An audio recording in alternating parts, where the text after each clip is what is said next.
thinking I can hardly remember him with dementia. It's sort of gone. All I can remember is that kind of cat-like reflexes and that incredible balance. You know, watching him skip around on top of a building frame, like never. You know what I mean? It's like unreal to watch, wasn't it? And I feel like it's just nice to think of him spreading his wings again and doing that on some massive building frame somewhere. But I haven't got a good finish, except he's like I have looked up to most of my life actually. I think he's and I feel very like he's still around. I've never quite gone into all the hippie stuff, but in the way I try and do so many things, like I don't pull them off like he does, but the way I try and get the best out of people by hanging shit on them. By the way, I don't know, he used to always say to me, his goodbye for the last 20 years was, "You be kind to those patients, man." I think he's still with us in all the things he built and all the things he taught us all to do.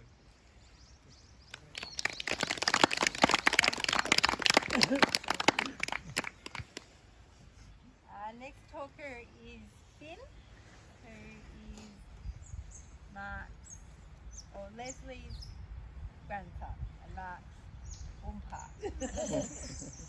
I mean, no, Oompa. I'm looking. Mark was his Oompa.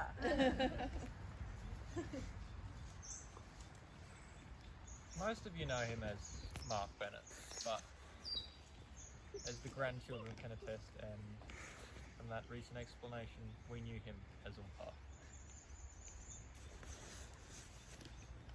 When thinking of my earliest memories of Oompa, I can remember being slightly scared but fascinated by this strange man of the earth that Gran had brought into her home. I thought perhaps she had found a dwarf to come and live with her.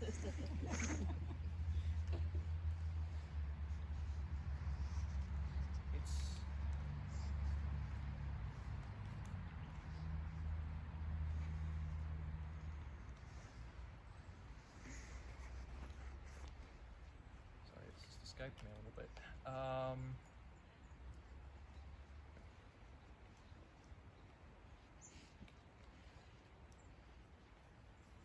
But the one thing I can definitely attest to about Oompa was he was fun. As a grandchild, he was very fun. I unfortunately was too young to be in the car driving generation, although they tell me he was an excellent teacher. 2 hours. Fortunately, I was, strangely enough, qualified to be in the bobcat driving generation. In fact, over there.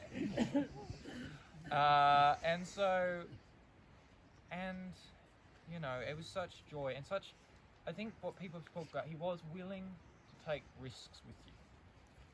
You were able to drive on four-wheelers, drive bobcats, build stuff, wander off into the bush.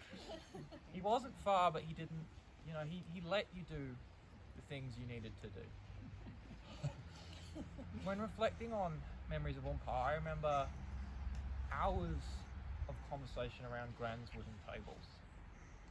And strangely enough, not what came to mind was not what he said, but rather what he ate. As a child, I remember feeling slightly embarrassed by the amount of bread and cheese and butter and jam that I would have liked to eat, and so I always would be like, no, we got to make sure we got to share. Oompa, fortunately enough, totally condoned eating as much as you could. He would stack his plate and then sort of look across at you like he knew, and with that kind of parental approval. And afterwards, of course, we would unapologetically go hunting for dessert. Stewed plums and ice cream.